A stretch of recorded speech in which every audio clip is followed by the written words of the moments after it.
ustedes una porción de las Escrituras en el libro de Nehemías, en el capítulo 8 y versículo 8. Nehemías, capítulo 8 y versículo 8. Y desde luego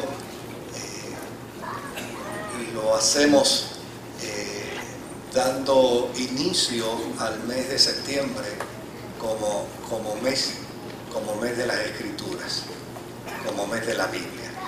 Y dice la palabra del Señor, a la gloria del Dios que es Padre, Hijo y Espíritu Santo. Amén. Y leían en el libro de la ley de Dios claramente y ponían el sentido en todo, de modo que entendiesen la Escritura. Me parece que esa es versión Reina Valera, ¿verdad? Estamos leyendo versión Reina Valera. No hay ningún problema, pero si la puedes dejar fijo en la nueva versión internacional, te lo voy a agradecer. Una de las cosas que nosotros tenemos con perfecta claridad es que a la hora de leer, si hay una lectura clara y si hay una buena interpretación de lo que hemos leído, entonces podemos tener un conocimiento cabal y correcto de la lectura. Y desde luego, esto es lo que nos plantea Nehemías dentro de esta historia del versículo 8 del capítulo 8. La forma y manera como Israel hizo una lectura clara del libro de la ley de Dios. Cómo de la manera en que hacía con claridad la lectura, cómo entonces la interpretaban y qué provocó esto en la vida de Israel, precisamente como resultado de una lectura clara y de una interpretación clara. Cuando uno lee el libro de Nehemías, se retrotrae a una serie de libros en las Sagradas Escrituras. Por ejemplo, los últimos 10 capítulos del libro de Isaías están vinculados al periodo del tiempo de Nehemías. Los primeros 39 capítulos no, ni tampoco hasta el capítulo 54, pero ya del capítulo 55 al 56 al 66 sí vamos a encontrar que hay un vínculo directo a este periodo de tiempo. Lo mismo sucede con el libro del profeta Ageos. Cuando uno lee el libro del profeta Ageos, uno descubre que la historia que narra el profeta Ageos está vinculada al proceso de postexílico de Israel, luego de haber salido del cautiverio babilónico. Y desde luego, cuando uno lee estas historias, tanto de Isaías, de los últimos capítulos de Isaías, como de Ageos, como de Nehemías, y también como del libro de Esdras, uno entonces empieza a ver ese paralelismo histórico que se da dentro de ese contexto de tiempo, todo orientado y todo enfocado a un solo tema: la reconstrucción de la nación de Israel, luego de haber vivido una experiencia de dolor y de cautiverio por 70 años en el imperio babilónico. Desde luego, esta es una historia bien conocida por muchos, y es una historia que llana y sencillamente termina con un final extraordinario, porque termina precisamente con un reencuentro con las Sagradas Escrituras. Yo creo que cuando uno mira dentro de la historia y lee el final de esta experiencia, uno dice: qué maravilla que el pueblo de Israel termina todo su proceso con un reencuentro con la palabra de Dios, con un reencuentro con las Sagradas Escrituras, a pesar de que toda la historia del cautiverio babilónico es una historia triste, es una historia dolorosa, es una historia llena de mucha agonía. De hecho, hay quienes han llegado a pensar que el genocidio de Alemania contra los judíos no es todavía comparable con la experiencia del cautiverio babilónico.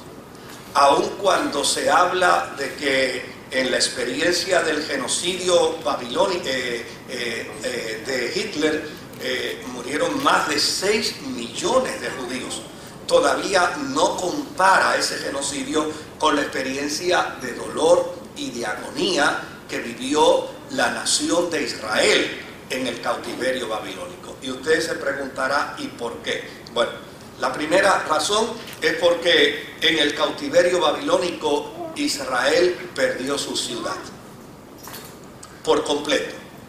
Perdió todos sus muros, perdió su templo y desde luego, como consecuencia de haber perdido su templo, estamos hablando de unos 2600 años atrás, como consecuencia de haber perdido su templo, los babilónicos le decían que habían perdido también a su Dios. Le decían, nosotros los liquidamos a ustedes y les liquidamos al Dios de ustedes. Nosotros nos metimos al templo de su Dios y les rompimos al Dios de ustedes su casa y se la destruimos. Y desde luego esto era una experiencia profundamente agónica para el pueblo de Israel. Porque ya y sencillamente no solo era doloroso para ellos el haber perdido su ciudad, el haber perdido su templo, el haber perdido, sino aquel señalamiento vil, aquel señalamiento malsano de los babilónicos, planteándole que ya y sencillamente ellos también habían aniquilado a su Dios. Por lo tanto, esta historia, que es la historia de la reconstrucción de un pueblo, de la reconstrucción de una ciudad, de la reconstrucción de unos muros, de la reconstrucción de un templo y de la reconstrucción de un culto a Dios, es una historia extraordinaria. Y es una historia que presenta un cuadro no meramente dramático, sino presenta un cuadro profundamente inspirador. Porque si bien es cierto, ellos se pasaron 70 años después de la destrucción en un cautiverio, no es menos cierto que para reconstruir, oiga bien, para reconstruir ciudad, muros, templos, culto, se tardaron mucho más de 70 años, muchísimo más. Y desde luego esto nos lleva a pensar que la reconstrucción siempre toma más tiempo que la construcción. De hecho, hoy en día los especialistas en el campo de la ingeniería no recomiendan reconstrucción. Usted busca un edificio y lleva a un ingeniero, lleva a un arquitecto y le dice, mira, yo quiero reconstruir esto. Lo primero que le miran es, dicen, tú estás dispuesto a meter tanto dinero. ¿Y por qué? Bueno, porque destruyéndolo y volviéndolo a hacer cuesta más barato. Y de hecho, en la mente de la gente ya la reconstrucción no existe. En la psiquis de los seres humanos la reconstrucción no existe. En el único que todavía al día de hoy insiste en la reconstrucción es Dios. A Dios le encanta reconstruir. Y le encanta reconstruir de lo derribado. Le encanta reconstruir de lo destruido.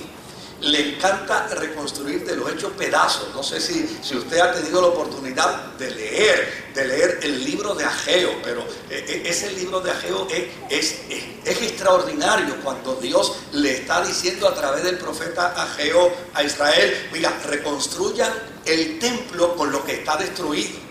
Y ellos dicen, pero ¿cómo ahora se le ocurre a Dios que nosotros reconstruyamos este templo de lo que está derribado? Pues eso es lo que Él quiere, que ustedes lo reconstruyan de lo que está derribado.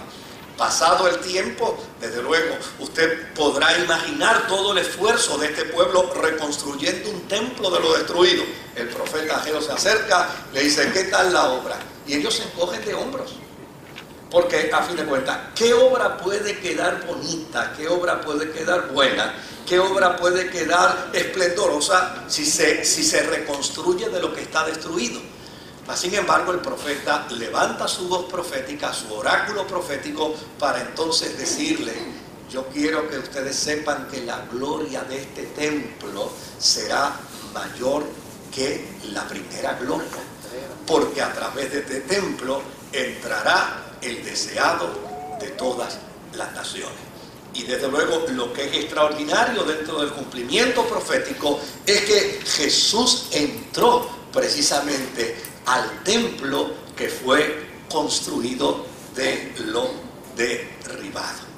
Ahora, en ese periodo de tiempo de reconstrucción, que tardó mucho más de lo que fue el cautiverio, hubo una serie de inconveniencias que surgieron. Una de las inconveniencias que surgió fue la inconveniencia de la apatía de la gente misma. La gente se cansó, la gente se agotó.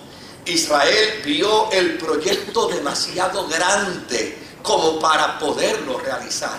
Y llana y sencillamente hubo un momento en que abandonaron el proyecto. Y esto causó entonces un retraso enormísimo. Hubo un periodo de tiempo que se retrasó por 80 años la reconstrucción del templo, de los muros, de la ciudad. Se retrasó por 80 años y ellos estuvieron 70 solamente en cautiverio. Así que esa inconveniencia ellos la vivieron. Luego, cuando se animan ya por unésima vez a continuar el proceso de la reconstrucción, entonces aparecen los samaritanos.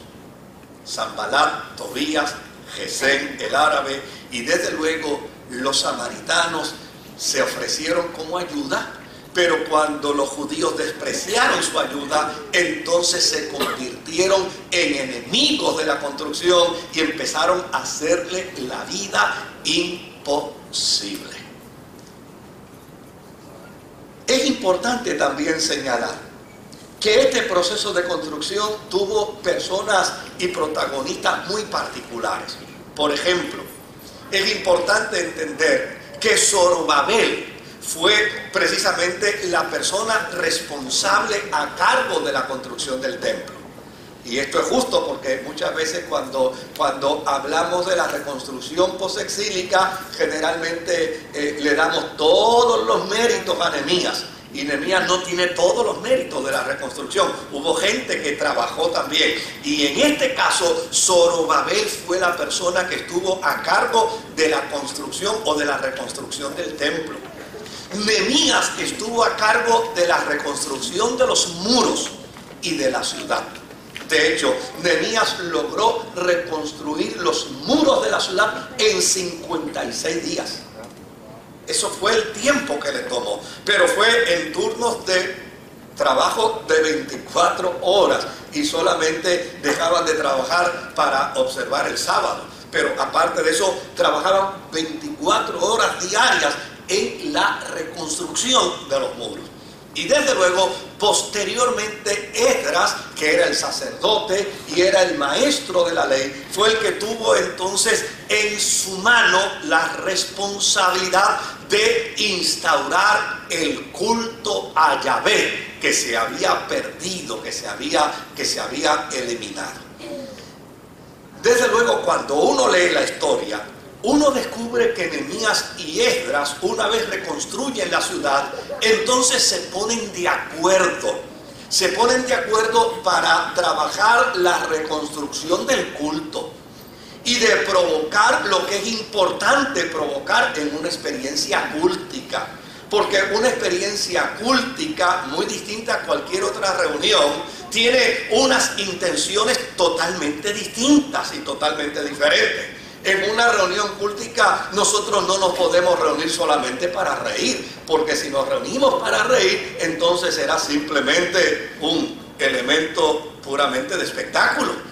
Ni podemos reunirnos solamente para cantar, porque sería entonces solo una experiencia de concierto. Ni tampoco podemos reunirnos solamente para predicar, porque sería meramente una reunión una reunión de enseñanza de valores morales o de valores éticos o de valores espirituales. En una experiencia cultica hay que provocar un elemento, obviamente, donde se conjugan todas esas experiencias, la adoración, la alabanza, la lectura de la palabra, pero es para tener una experiencia de compromiso con Dios.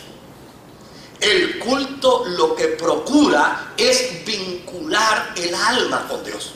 La reunión lo que provoca es precisamente que una vez concluya una experiencia cultica, el hombre y la mujer que estén disfrutando de ella puedan entender que se acercaron al trono de la gracia. Y desde luego, esta gente no estaba haciendo esto, como decía el jíbaro nuestro, al rum tum tum. No sé si usted escuchó alguna vez esa expresión de su abuelo o de su abuela, ¿verdad? Pero ella usaba mucho esa expresión. Esto no se hace al rum tum tum. Pues ellos no estaban haciendo esto de esa forma. Ellos estaban haciendo esto con una conciencia plena, bien clara, bien enfocada y bien orientada, porque ellos querían provocar una reacción del pueblo. Y para provocar esa reacción del pueblo, ellos tenían que tener meridianamente claro el proceso, la forma y la manera de lograr esa respuesta. Y desde luego, Esdras y Nehemías se ponen de acuerdo y empiezan a establecer la estrategia para lograr ese objetivo. Y desde luego, ¿cuál fue la estrategia? Nehemías capítulo 8 dice cuál fue la estrategia. Reunieron a todo el pueblo, hombres, mujeres y niños, los que sabían leer, los que tenían la capacidad para interpretar y para entender. Los reunieron a todos, a todos. Eran miles de personas reunidas. Y una vez reunieron a todo el pueblo, entonces Esdras y los sacerdotes comenzaron a leer las escrituras. Comenzaron a leer la Torá. Génesis, Éxodo, Números, Levítico, Deuteronomio. Y empezaron esa lectura de la Torá.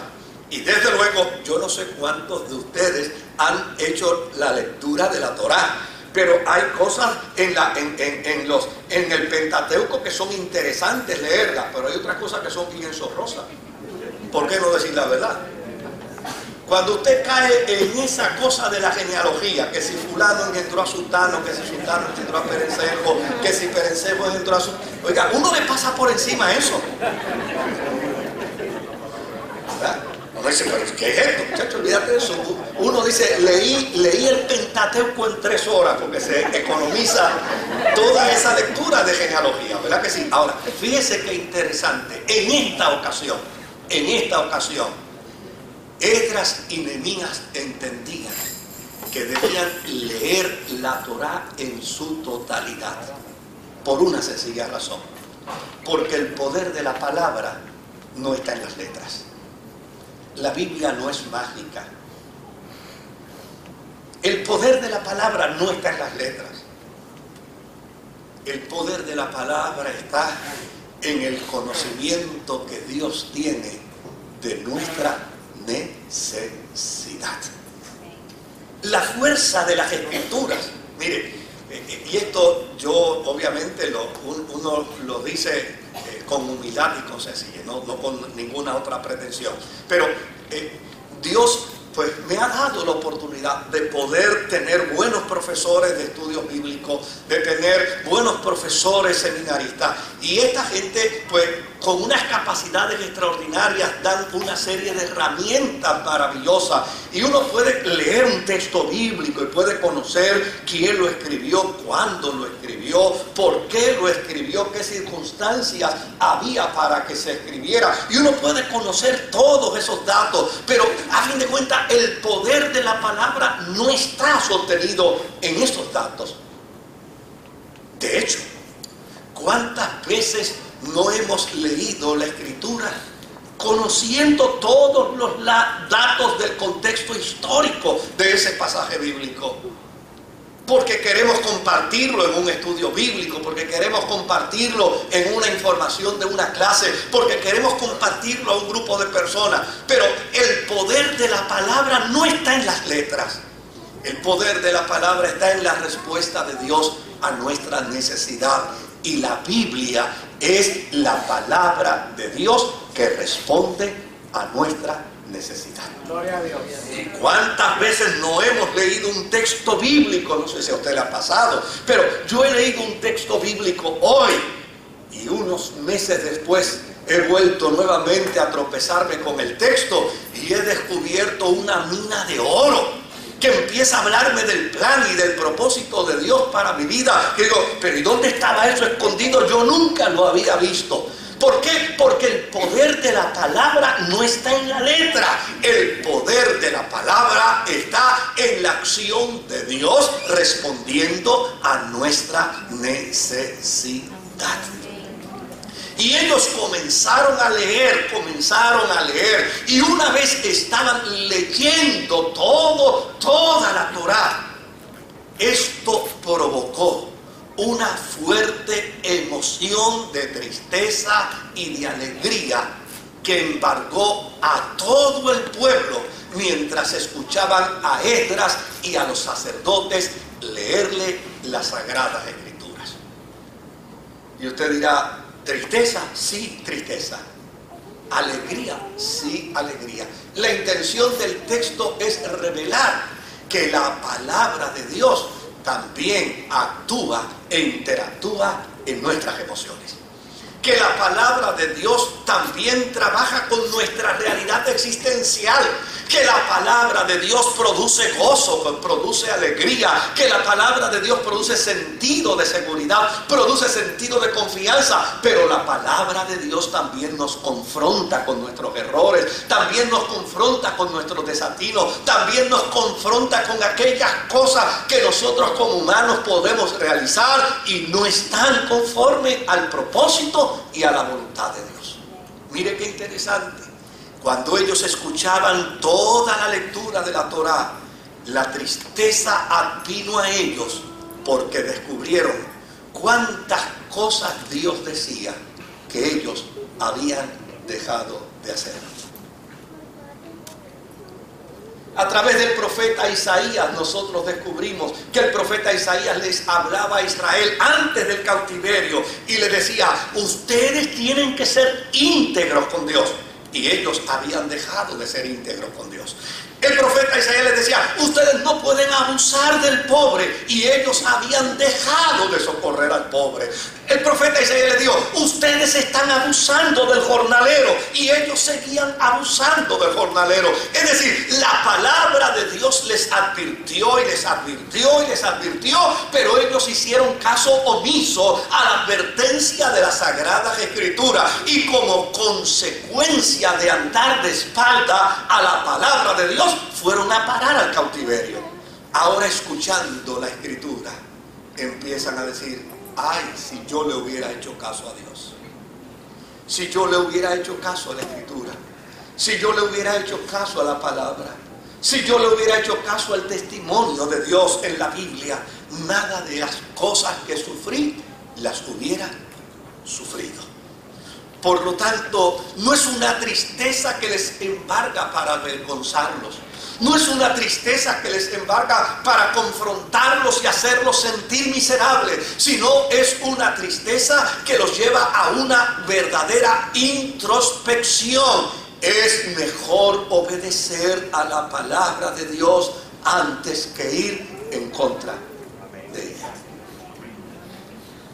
La segunda emoción que les embarga es la emoción de la alegría. La alegría porque se reencontraron con la Escritura.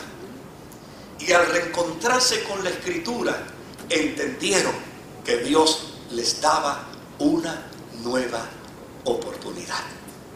Porque fíjese qué dato interesante. Este libro fue escrito hace miles de años. Y así fue como Dios habló.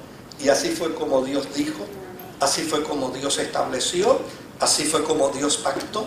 Y ya no sencillamente como está, el documento más reciente tiene más de de 2000 años. Ahora, ¿sabe qué es lo interesante de este libro? Que Dios comenzó hablando y Dios terminó hablando. Y este libro ha sido recogido por los cristianos como la palabra de Dios. Ahora, Dios no cambia de opinión. Dios no es hombre para mentir, ni hijo de hombre para arrepentirse. Probablemente no exista una postura más fiel que la postura de Dios. Una postura que dice la Escritura que si nosotros le somos fiel, Él es fiel. Pero si nosotros le fuésemos infieles, Él no puede negarse a sí mismo. Por lo tanto, si yo le soy fiel, Él tiene que ser fiel. Pero si yo le soy infiel, Él no puede desquitarse conmigo, diciéndome, con que estamos jugando a nivel de infidelidad. El viernes en la tarde, yo le pedí a mi nieta, porque no le pude cumplir una promesa que le hice, y la cosa se complicó y empezó la Torá y la acusación y el juicio, y yo buscando la forma, cómo la complazco, y al final le digo, oye, ¿qué te parece si lavas el carro conmigo? Me dice, y esa es tu conclusión del día de hoy, que yo me ponga, chica, lo vamos a pasar bien, lo vamos a disfrutar mucho. Me dice, ¿y qué voy a disfrutar yo lavando un carro contigo? Ya tú verás. Obviamente yo le estaba impregnando un poco de maldad para que lo disfrutara. Y ella lo entendió perfectamente bien. Y cuando yo estoy de espalda lavando la capota del carro, allí me pegó la manguera. Me dijo, así es como único lo puedo disfrutar. Y yo le dije, con que así estamos. Pues le quité la manguera, entonces yo empecé a mojarla a ella. Y la verdad que el carro, yo no sé si se lavó bien, pero la pasamos bien en el proceso. Mire qué dato interesante. ¿Sabe? Dios no cambia de opinión. Esdras y Nehemías se pusieron de acuerdo para leer las Escrituras al pueblo. Porque cuando uno lee la Escritura, el Dios que te dijo una vez que te iba a amar, te amará siempre. El Dios que dijo una vez que te iba a perdonar, te perdonará siempre. El Dios que dijo que te iba a levantar, te levantará siempre. El Dios que dijo, he aquí yo voy a estar contigo todos los días de tu vida. Él no es bobo. Hasta el fin. Él sabe lo que hace. Ahora, cuando Él dice voy a estar contigo todos los días de tu vida, Él sabía que todos los días de mi vida yo no iba a ser el mismo. Yo no iba a tener las mismas actitudes, ni me iba a comportar de la misma manera. Pero a fin de cuentas, Él no determinó a base de mi experiencia. Por eso encontrarse con la Escritura o reencontrarse con la Escritura para Israel era motivo de alegría, porque era volver nuevamente a descubrir que Dios estaba dando el mismo pacto, que Dios estaba haciendo el mismo compromiso, que Dios estaba ofreciendo las mismas promesas, que Dios estaba haciéndolos a ellos y declarándolos su pueblo, porque ya Él lo había decidido. Y Dios no es hombre para mentir, ni hijo de hombre para arrepentirse. La lectura empezó a provocar en ellos una alegría, porque reencontrarse con la palabra de Dios es entender que Dios siempre nos da una nueva oportunidad.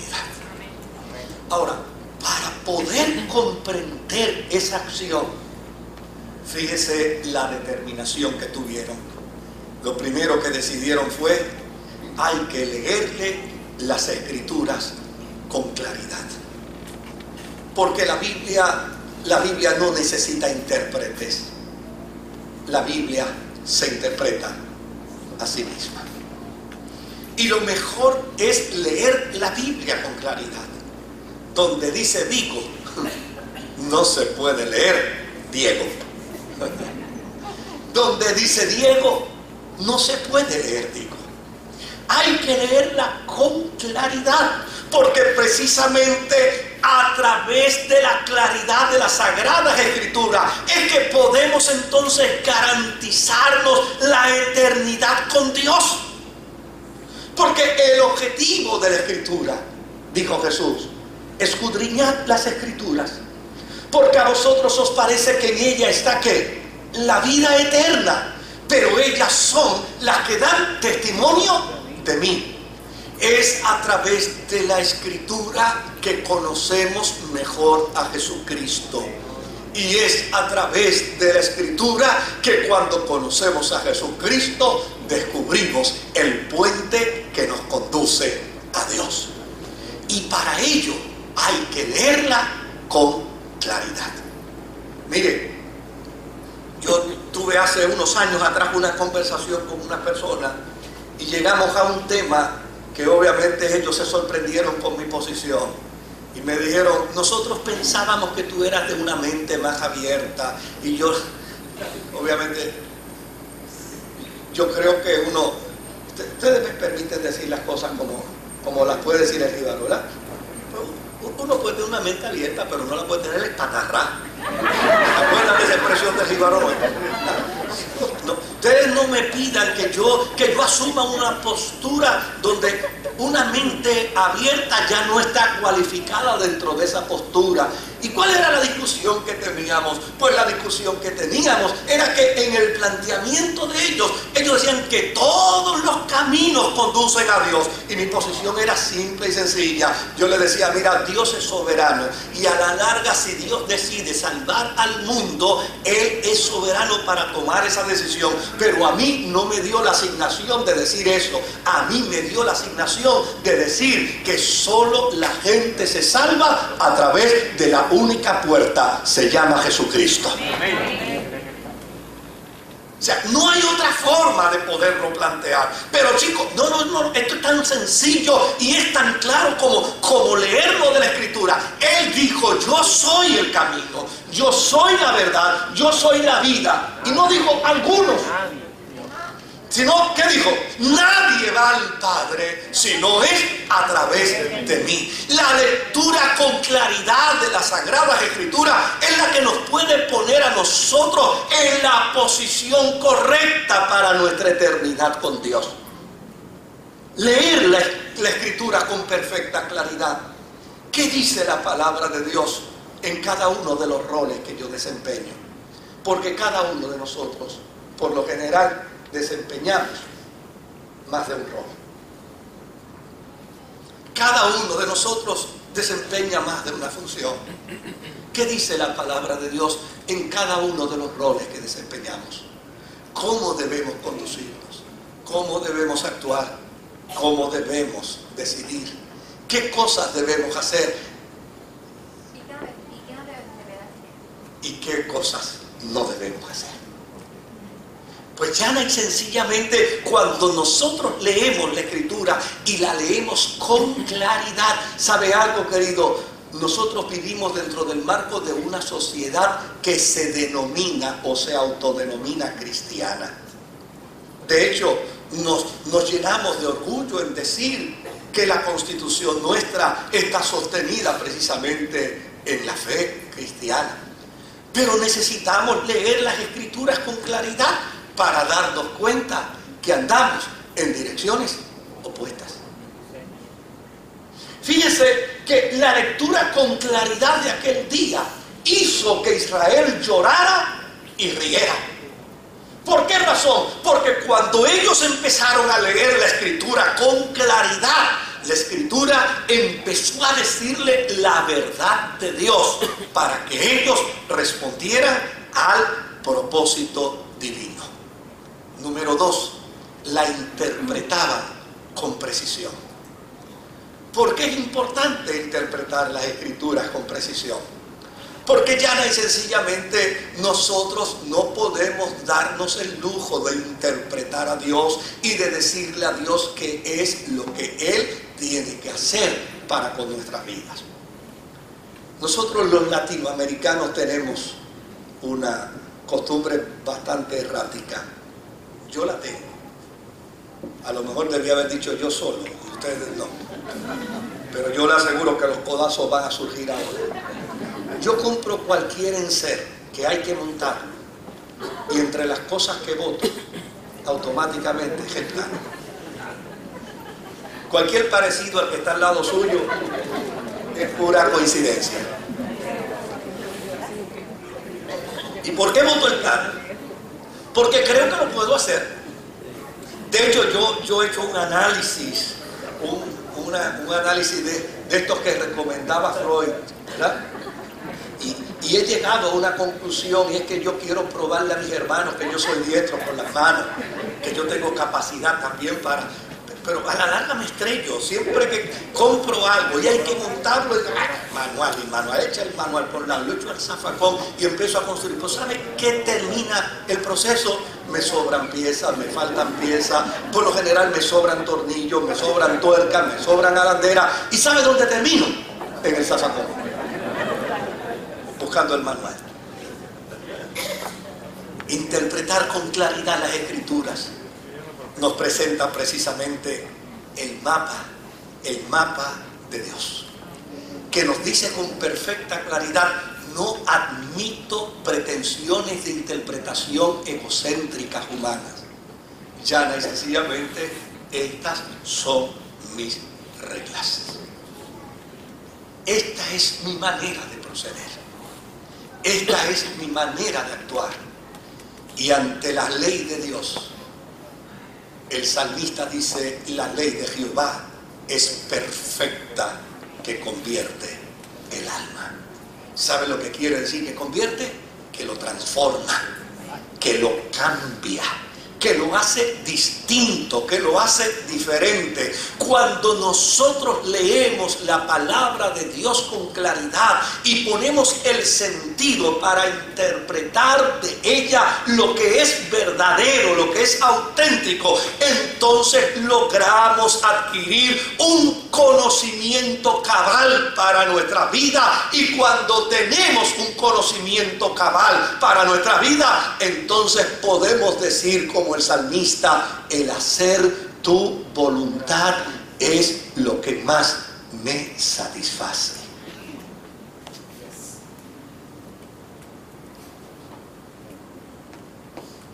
Aquel día, cuando Esdras y los sacerdotes le leyeron a Israel la ley, ellos descubrieron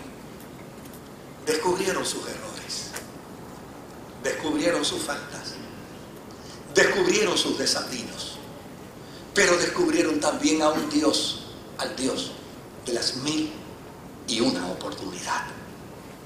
Descubrieron al Dios que le dijo: pueden volverlo a hacer nuevamente. Y en efecto, cuando uno lee el capítulo 9 de Nehemías, uno descubre a Israel haciendo un pacto con Dios. ¿Y sabe cuál fue el pacto que ellos hicieron con Dios? El pacto que ellos hicieron con Dios fue llana y sencillamente: conoceremos tu voluntad solo a través de tu ley. Conoceremos tu voluntad solo a través de tu palabra. Conoceremos tu voluntad solo a través de lo que tu palabra nos enseña. Yo quiero decirles a ustedes, queridos hermanos y hermanas, muchas veces hacemos esfuerzos sobrehumanos para querer conocer la voluntad de Dios en nuestras vidas. Y desde luego hay gente que va hasta el pozo de la dicha. Yo me he topado con gente que me ha dicho: bueno, fíjese, yo buscando a ver qué Dios me dice, he dicho: Señor, y lo que tú tienes que decirme a mí, no me lo dirá el horóscopo.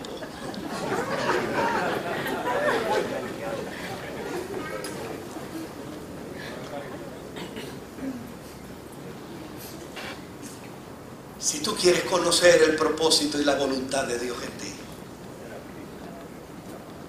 solo hay una fuente para conocerlo, solo hay una fuente para saberlo, y es la palabra de Dios. Aleluya. Alguien me preguntó en estos días, y es fácil. ¿Y tú crees que yo leyendo la Biblia puedo conocer la voluntad de Dios para mi vida? Le dije, no se trata de un acto meramente literal. Es una comprensión mucho más profunda que un acto literal. Porque ya Jesús lo dijo. Escudriñen las Escrituras. Porque a vosotros os parece que en ella está ¿qué? La vida eterna. Ellas son las que dan testimonio de mí. ¿Qué quiere decir entonces esto? Que cuando yo miro la persona de Jesús y determino en mi corazón ubicarme en la función de discípulo, de discípula frente a Jesús, y determino que Él sea el maestro de mi vida y que Él sea el que me guíe hasta la eternidad, entonces cada acto de Jesús debe ser imitado por mí. Cada expresión de Jesús debe ser imitada por mí. Cada acción de Jesús debe ser imitada por mí. Por lo tanto, a la hora de desempeñarme en cada rol de mi vida, antes de hacer una ejecución humana, yo debo preguntarme cómo lo haría ¿quién? ¿Cómo lo haría Jesús? Y en la manera en que yo descubra cómo lo haría Jesús, entonces yo estoy leyendo la palabra de Dios claramente y estoy poniendo el sentido con perfecta devoción y estoy entendiendo la palabra de Dios, porque entender la palabra de Dios no es conocer el contexto histórico, no es saber quién escribió, cuándo escribió, por qué escribió, en qué circunstancias escribió. No, conocer la palabra de Dios es simplemente decir lo que dijo el salmista, el hacer tu voluntad es lo que más me satisface. Septiembre es el mes de la Biblia. Y desde luego, los cristianos debemos responsablemente leer las Escrituras de manera constante, de manera persistente. Los creyentes debemos con mucha responsabilidad acercarnos a la palabra de Dios y tomar de la palabra de Dios aquello que ministra y aquello que responde a nuestras necesidades reales.